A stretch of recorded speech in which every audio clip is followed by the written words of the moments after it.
नमस्कार साथियों, एक बार फिर से स्वागत है आपका अपना YouTube चैनल साइंस गुरु रवि में। गाइज, हम पढ़ रहे थे सेल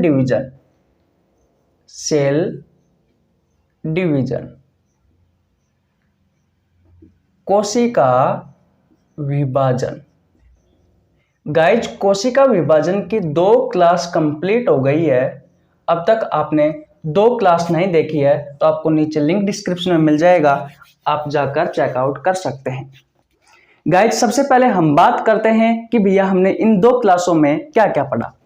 तो गाइज, मैंने आपको कोशिका विभाजन के बारे में बता दिया कि भैया कोशिका विभाजन क्या होता है। कोई कोशिका होती है, वह अपने आप को विभाजित करती है और अनेक कोशिकाओं का निर्माण करती है। ये क्या कहलाता है साथियों? सेल डिवीजन कहलाता है, कोशिका विभाजन कहलाता है। उसके बाद मैंने आपको कोशिका के बारे में भी बताया था पार्ट 1 में। इसके अलावा हमने कोशिका की संरचना के बारे में पढ़ा था। कोशिका की संरचना कि भैया कौन कौन से कोशिका के अंग है, कोशिका में क्या क्या पाया जाता है, ये सारी बातें साथियों हमने कोशिका की संरचना में पढ़ा था। उसके बाद में साथियों रोबर्ट हुक्जी और भैया हेगेले के कथन पढ़े थे। इन दोनों के क्या पढ़े थे साथियों? हमने कथन पढ़े थे। साथियों मैंने आपको और क्या क्या पढ़ाया था? कोशिका विभाजन की खोज पढ़ाई थी। कोशिका विभाजन की खोज। इसके अलावा साथियों असूत्री विभाजन यानी कि एमाइटोसिस, इसकी खोज पढ़ाई थी। समसूत्री विभाजन, माइटोसिस डिवीजन, इसकी खोज पढ़ाई थी। और साथियों अर्धसूत्री विभाजन यानी कि मियोसिस, इसकी खोज पढ़ाई थी। खोज के अलावा साथियों असूत्री के बारे में बताया था, समसूत्री के बारे में बताया था, अर्धसूत्री के बारे में बताया था। इनमें अंतर भी पढ़ाए थे साथियों मैंने। और मैंने आपको यह भी बताया था कि भैया कोशिका विभाजन क्यों जरूरी है। इन सब के बारे में साथियों हम लास्ट क्लास में बात कर चुके। आप सभी को पता है साथियों कि ये सेल डिवीजन की हमारी तीसरी क्लास है। और गाइज, आज की इस वीडियो में हम बात करने वाले हैं साथियों सेल साइकिल के बारे में, यानी कि कोशिका चक्कर के बारे में। गाइज, अगर आप चैनल पर नए तो चैनल को सब्सक्राइब कर लेना, बेल आइकन को प्रेस कर लेना, जिससे आपके पास हमारी वीडियो का नोटिफिकेशन टाइम टू टाइम पहुंच सके। कोई ऐसा भाई है जो साथियों कॉम्पिटिटिव एग्जाम की तैयारी कर रहा है तो उसको बता देना भैया इस यूट्यूब चैनल पर फ्री ऑफ कॉस्ट अच्छे कंटेंट के साथ बायोलॉजी पढ़ाई जाती है। देखिए भैया, हेडिंग क्या लगाओगे? Sell cycle. कोई मुझे बताएगा साथियों सेल साइकिल क्या होता है? कोशिका चक्कर क्या होता है? कमेंट बॉक्स में बताओ भैया कि कोशिका चक्कर क्या होता है। मैं आगे चलता हूं। देखिए साथियों, जो कोशिका चक्कर होता है, ये कोशिका चक्कर 2 फेज में कंप्लीट होता है। अच्छे से सुनना। पहला फेज कौन सा है साथियों? तो है इंटरफेज। इंटरफेज इसे कहा जाता है साथियों अंतरावस्था।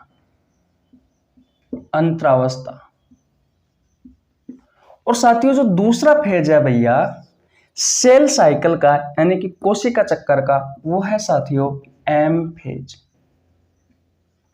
यानी कि माइटोटिक फेज।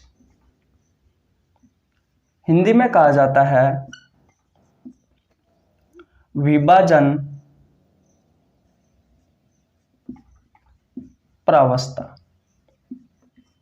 अब देखिए अंतरावस्था में क्या होता है साथियों? जो कोशिका है, आपकी जो कोशिका है साथियों, आपकी जो सेल है, ये कोशिका साथियों विभाजन के लिए तैयार होती है। विभाजन के लिए तैयार होती है। जैसे कि हमें साथियों किसी शादी में जाना है तो उससे पहले हम क्या करते हैं? कपड़ों की प्रेस करवा के हम तैयार होते हैं। ठीक उसी प्रकार साथियों जो कोशिका होती है वो साथियों उसका विभाजन होने से पहले कोशिका की जो तैयारी होती है साथियों वो भैया इंटरफेज में करती है, यानी कि अंतरावस्था में करती है।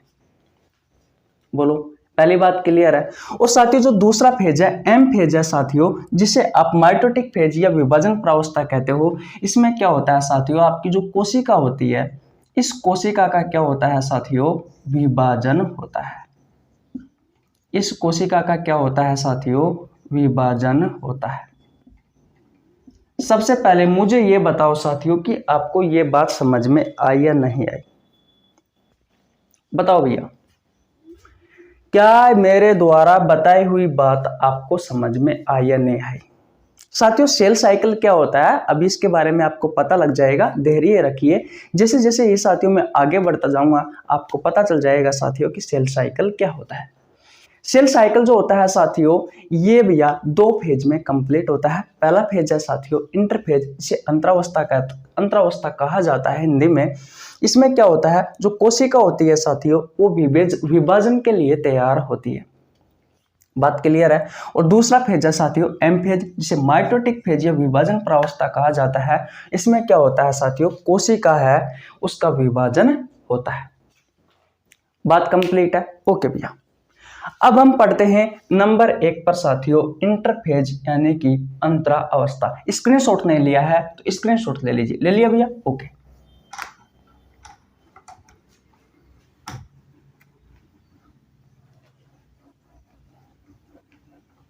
ध्यान से सुनना साथियों, बहुत अच्छी बातें बताने वाला हूं, क्योंकि यहां से आपकी प्रतियोगी परीक्षाओं में बहुत सारे क्वेश्चन पूछे जाते हैं। नंबर 1 पर कौन सा है साथियों, हमारा नंबर 1 पर है भैया इंटरफेज यानी कि अंतरावस्था।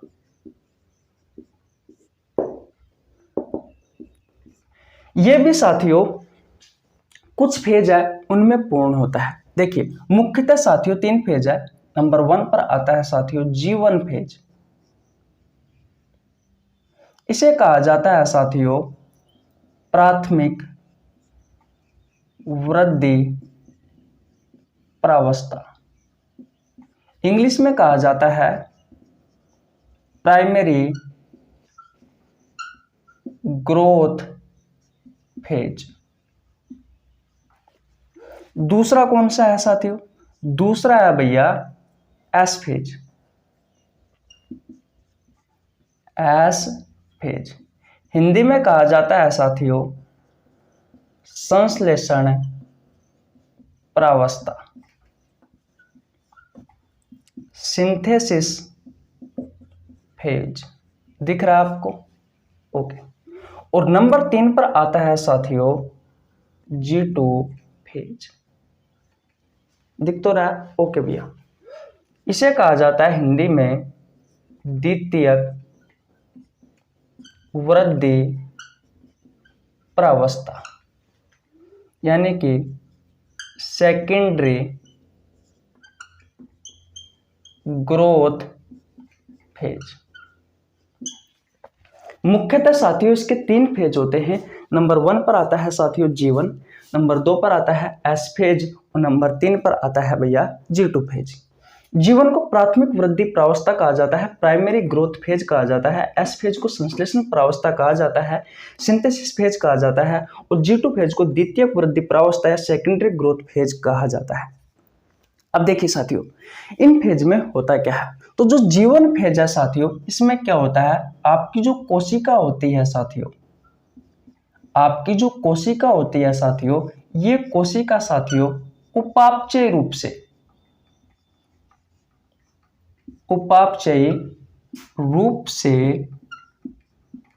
सक्रिय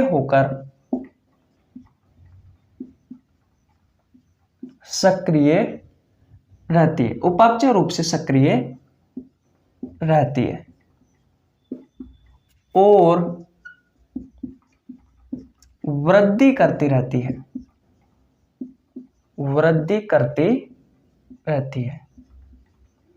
तो साथियों आपसे आपकी प्रतियोगी परीक्षाओं में किस तरीके से क्वेश्चन पूछा जाएगा, आपसे आपकी प्रतियोगी परीक्षाओं में क्वेश्चन इस तरीके से पूछा जाएगा कि निम्न में से किस फेज में जो कोशिका है साथियों वो उपापचय रूप से सक्रिय होकर तैयार रहती है, तो भैया जीवन फेज में। इसमें साथियों कोशिका वृद्धि करती रहती है। जो कोशिका है साथियों वो उपापचय रूप से सक्रिय होकर के जो कोशिका है साथियों उसमें लगातार वृद्धि होती जाती है, लगातार ग्रोथ होती रहती है। तो भैया वृद्धि करती रहती है, ये होता है साथियों जीवन फेज। अगर कोई क्वेश्चन पूछे कि जीवन फेज क्या होता है, इस फेज में क्या होता है, कोई कोशिका होती है वो उपापचय रूप से सक्रिय होकर साथियों लगातार वृद्धि करती रहती है। भैया एस फेज में क्या होता है साथियों, जो डीएनए होता है वो साथियों प्रतिकृति होता है, प्रतिकृति होता है।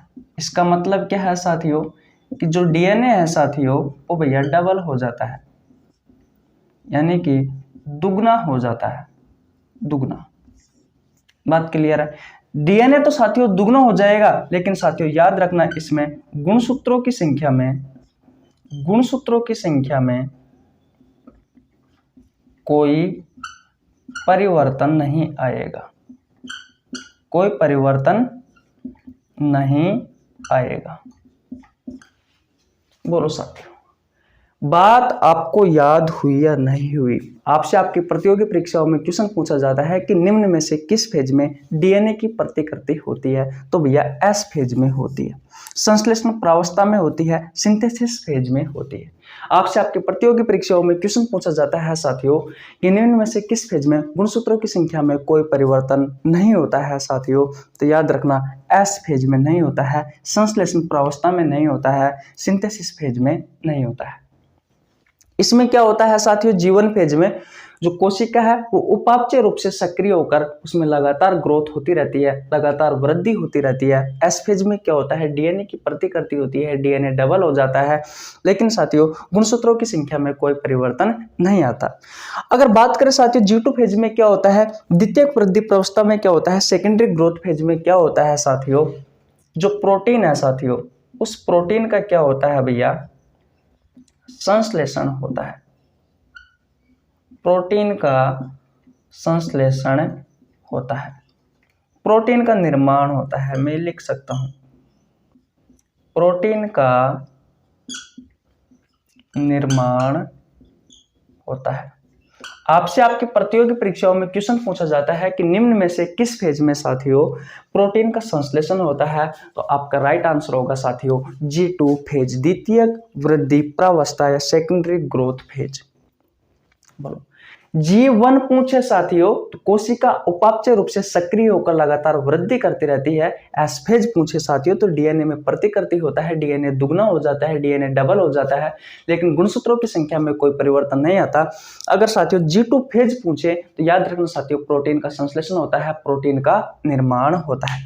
गाइज मैं आपको सिर्फ उस लेवल का पढ़ा रहा हूं जिस लेवल का आपसे आपकी प्रतियोगी परीक्षाओं में पूछा जाता है। तो ये मत सोचना साथियों कि आप कम पढ़ा रहे हो या ज्यादा पढ़ा रहे हो। मैं साथियों बिल्कुल ध्यान में रखते हुए आपकी प्रतियोगी परीक्षाओं को उस लेवल का पढ़ा रहा हूं जहां से आपका एग्जामिनर आपसे क्वेश्चन पूछता है। ये तीनों बात कंप्लीट है। ओके, एक फेज और आता है साथियों जिसे कहा जाता है भैया G0 फेज। इसे G नोड फेज भी कहा जाता है।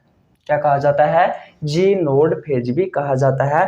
और ये फेज साथियों ये फेज भाई साहब G1 और S के बीच में आता है। इसे साथियों शांत अवस्था या फिर निष्क्रिय अवस्था कहा जाता है। क्यों कहा जाता है साथियों, कुछ जो कोशिकाएं होती है साथियों वो भैया G1 से कहां चली जाती है, G0 फेज में चली जाती है। जैसे कि हृदय कोशिका एग्जाम्पल है साथियों इसका, हृदय कोशिका। अब भैया G1 फेज में क्या हुआ, जो कोशिका है वो उपापचय रूप से सक्रिय होकर साथियों उसमें लगातार वृद्धि हो रही है। उसके बाद में साथियों ये G0 फेज में यानी कि G नोड फेज में चली गई है कोशिका। ये शांत अवस्था है साथियों, इसमें आकर के जो कोशिका है साथियों वो निष्क्रिय हो जाती है और साथियों वो यहीं पड़ी रह जाती है। इसलिए साथियों से शांत अवस्था भी कहा जाता है। एक बात को ध्यान रखना साथियों, अगर कोई कोशिका G0 फेज से निकल गई साथियों, G0 फेज से निकल गई साथियों, तो फिर उस कोशिका का विभाजन होगा, ये 100% तय है साथियों। यही कारण है साथियों कि इस G नोड फेज को क्या कहा जाता है, इसे ट्रिगर फेज भी कहा जाता है, क्योंकि जिस तरीके से साथियों गन का ट्रिगर दबाते हैं उसके बाद में गोली रुकती नहीं है, ठीक उसी प्रकार साथियों जी नोड फेज के बाद में कोशिका का विभाजन होने से कोई नहीं रोक सकता। इस बात का आपको ध्यान रखना है। तो ये होता है साथियों आपका इंटरफेज, अंतरावस्था। इसमें क्या होता है, कोशिका का साथियों कोशिका विभाजन के लिए तैयार होती है, जो मैंने आपको पूरा पढ़ा दिया कि कौन कौन से फेज में क्या क्या होता है और साथियों क्या प्रोसेस होती है। अब हम पढ़ेंगे साथियों एम फेज, माइटोटिक फेज यानी कि विभाजन प्रावस्था। अगर आपने स्क्रीनशॉट नहीं लिया है साथियों तो स्क्रीनशॉट ले लीजिए ताकि हम आगे चल सके। चले भैया आगे, ओके मिटा दूं, ओके गाइज। अगर आपको हमारी वीडियो अच्छी लग रही है, आपको लग रहा है कि वास्तविकता में साथियों इस प्रकार के क्वेश्चन पूछे जाते हैं आपकी प्रतियोगी परीक्षाओं में, तो प्लीज वीडियो को लाइक कर दीजिए। चैनल पर नया चैनल को सब्सक्राइब कर लेना, बेल आइकन को प्रेस कर लेना, जिससे आपके पास हमारी वीडियो का नोटिफिकेशन टाइम टू टाइम पहुंच सके। बहुत सारे मैंने चैप्टर करवा रखे हैं साथियों, आप चैनल पर जाकर देख सकते हैं। बहुत सारी एमसीक्यू भी करवा रखी है बहुत सारे चैप्टरों की, तो वहां से मैंने जितने भी एमसीक्यू सीरीज करवाई है साथियों उन सभी में वो क्वेश्चन है जो आपसे बार बार आपकी प्रतियोगी परीक्षाओं में पूछे गए हैं पहले और आगे पूछे जाने की संभावना है। चलिए भैया हम आगे, ओके ओके भैया। अब देखते हैं साथियों हम नंबर 2 पर आता है एम फेज। एम फेज यानी कि माइटोटिक फेज। माइटोटिक फेज विभाजन प्रावस्था, विभाजन प्रावस्था। इस फेज में क्या हो रहा था साथियों, कोशिका का विभाजन हो रहा था। क्या हो रहा था भैया, कोशिका का विभाजन। मैंने आपको बताया था साथियों शुरुआत में कि एम फेज में क्या होता है साथियों, कोशिका का विभाजन होता है, और इंटरफेज में क्या होता है साथियों, जो कोशिका होती है वो विभाजन के लिए तैयार होती है। साथियों याद करिए जब मैंने आपको पार्ट 1 पढ़ाया था साथियों, तो मैंने आपको कोशिका विभाजन के चरण पढ़ाए थे। कितने चरण पढ़ाए थे, 2 चरण पढ़ाए थे। पहला चरण था साथियों केंद्रक का विभाजन, केंद्रक का विभाजन। इसे क्या कहा गया था, कैरियोकाइनेसिस। और दूसरा विभाजन था साथियों कोशिका द्रव का विभाजन, और इसे क्या कहा गया था साथियों, साइटोकाइनेसिस। बोलो इतनी बात कंप्लीट है। मैंने ये कहा साथियों हम पढ़ रहे हैं एम फेज, माइटोटिक फेज, विभाजन प्रावस्था। इसमें साथियों कोशिका का विभाजन होता है। और साथियों पार्ट 1 में मैंने आपको बताया था साथियों कि कोशिका विभाजन के 2 चरण होते हैं। एक चरण होता है साथियों केंद्रक का विभाजन, इसे इंग्लिश में कहा जाता है कैरियोकाइनेसिस, और दूसरा होता है कोशिका द्रव का विभाजन, इसे कहा जाता है साइटोकाइनेसिस। इसमें साथियों क्या होता है, जो केंद्रक होता है उसका विभाजन होता है, जैसे कि नाम से स्पष्ट हो रहा है, और इसमें क्या होता है साथियों कोशिका द्रव का विभाजन होता है। ये किस वैज्ञानिक ने बताया था, तो भैया मैंने आपको बताया था कि जो सकलीचर महोदय हैं, तो सकलीचर महोदय द्वारा साथियों इसके बारे में बताया गया था, कैरियोकाइनेसिस के बारे में। और साथियों व्हाइटमैन महोदय द्वारा किसके बारे में बताया गया था साथियों, कोशिका द्रव के बारे में बताया गया था साथियों। ये मैंने आपको पार्ट 1 में पढ़ाया था। अब साथियों होता क्या है, ये जो कैरियोकाइनेसिस है जिसमें साथियों केंद्रक का विभाजन होता है, ये साथियों 4 फेज में पूर्ण होता है। कितने फेज में भैया, 4 फेज में। नंबर 1 पर आता है साथियों प्रोफेज, नंबर 2 पर आता है साथियों मेटाफेज, नंबर 3 पर आता है साथियों एनाफेज, और नंबर 4 पर आता है साथियों टीलोफेज। हिंदी में कहा जाता है साथियों पूर्वावस्था फेज, पूर्वावस्था मध्यावस्था, पश्चावस्था और भैया अंत्यावस्था। जो अंत वाली अवस्था है साथियों उसे कहा गया है अंत्यावस्था।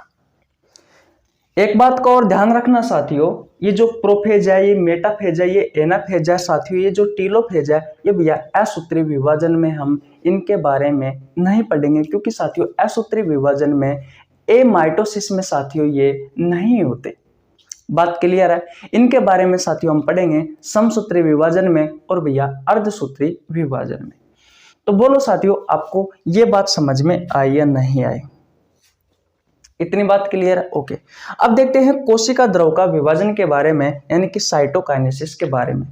साथियों जो पादप कोशिका होती है, इन पादप कोशिका में साथियों कोशिका द्रव का विभाजन है, जो कोशिका द्रव का विभाजन है साथियों किस विधि द्वारा होता है? मध्य पट्टिका विधि द्वारा होता है। आपसे आपकी प्रतियोगी परीक्षाओं में साथियों क्वेश्चन पूछा जाता है कि पादप कोशिका में कोशिका द्रव का विभाजन किस विधि द्वारा होता है? तो भैया मध्य पट्टिका विधि द्वारा होता है। पहला पॉइंट ये क्लियर है। दूसरा पॉइंट देखिए, दूसरा क्वेश्चन आपसे पूछा जाता है कि जंतु कोशिका में कोशिका द्रव का विभाजन, कोशिका द्रव का विभाजन किस विधि द्वारा होता है? किस विधि द्वारा होता है? कोई मुझे बताएगा किस विधि द्वारा होता है? तो भैया खांच विधि द्वारा होता है। खांच विधि द्वारा होता है। तो साथियों मध्य पट्टिका विधि क्या होती है और ये खांच विधि क्या होती है साथियों, इन दोनों के बारे में साथियों जब हम समसूत्री विभाजन पढ़ेंगे, जब हम अर्धसूत्री विभाजन पढ़ेंगे, तो साथियों दोनों के बारे में हम डिस्कस करेंगे। तो अब बताओ साथियों मुझे आप कि भैया ये एम फेज आपको समझ में आया या नहीं आया? एम फेज को माइटोटिक फेज या विभाजन प्रावस्था कहा जाता है। इसमें साथियों कोशिका का विभाजन होता है। कोशिका का विभाजन साथियों दो चरणों में संपूर्ण होता है। सबसे पहले केंद्रक का विभाजन होगा, फिर उसके बाद में कोशिका द्रव का विभाजन होगा। केंद्रक का विभाजन होगा उसे कहा जाता है कैरियोकाइनेसिस, और बाद में साथियों कोशिका द्रव का विभाजन होगा, इसे कहा जाता है साइटोकाइनेसिस। कैरियोकाइनेसिस के बारे में साथियों सकलीचर महोदय द्वारा बताया गया था, और साथियों साइटोकाइनेसिस के बारे में व्हाइटमैन महोदय द्वारा बताया गया था। सकलीचर महोदय में साथियों समसूत्री विभाजन में तो साथियों ये 4 फेजों के बारे में हम पढ़ते हैं। कहने का मतलब ये चरण 1 है। और साथियों जो अर्धसूत्री विभाजन होता है उसमें क्या होता है साथियों, जो प्रोफेज फर्स्ट है तो साथियों उसमें प्रोफेज सेकंड भी होगा। जैसे कि मेटाफेज फर्स्ट है तो मेटाफेज सेकंड भी होगा, एनाफेज फर्स्ट है तो एनाफेज सेकंड भी होगा, और टीलोफेज फर्स्ट है साथियों तो उसमें टीलोफेज सेकंड भी होगा। लेकिन समसूत्री विभाजन में साथियों सिर्फ हम इन चारों के बारे में ही पढ़ेंगे। इतनी बात क्लियर है। और देखिए कोशिका द्रव के बारे में बात करें साथियों तो कोशिका द्रव का विभाजन है वो पादप कोशिका में तो मध्य पट्टिका विधि द्वारा होता है, और जंतु कोशिका में साथियों खांच विधि द्वारा होता है। इनके बारे में हम डिटेल में पढ़ेंगे। तो आज यहीं तक रखते हैं साथियों। अगर आपने स्क्रीनशॉट नहीं लिया है तो स्क्रीनशॉट ले लीजिए। कल हम साथियों समसूत्री विभाजन के बारे में पढ़ेंगे। परसों के दिन साथियों हम अर्धसूत्री विभाजन के बारे में पढ़ेंगे, और हो सकता है साथियों तो एक क्लास और होगी जिसमें साथियों हम असूत्री विभाजन के बारे में पढ़ेंगे। अगर साथियों टाइम रहा तो इन दोनों क्लासों में से किसी एक क्लास में साथियों हम असूत्री विभाजन के बारे में भी आपको और अच्छे से पढ़ा देंगे। तो कैसी लगी साथियों आपको वीडियो? अगर वीडियो अच्छी लगी हो तो वीडियो को लाइक कर देना, चैनल पर नया तो चैनल को सब्सक्राइब कर लेना, बेल आइकन को प्रेस कर लेना, जिससे आपके पास हमारे वीडियो का नोटिफिकेशन टाइम टू टाइम पहुंच सके। आपका ही है साथियों चैनल यार, सब्सक्राइब कर दीजिए, मेहनत लगती है, कर दीजिए। बाय, मिलते हैं कल किसी नेक्स्ट वीडियो में। तब तक के लिए जय हिंद, जय भारत।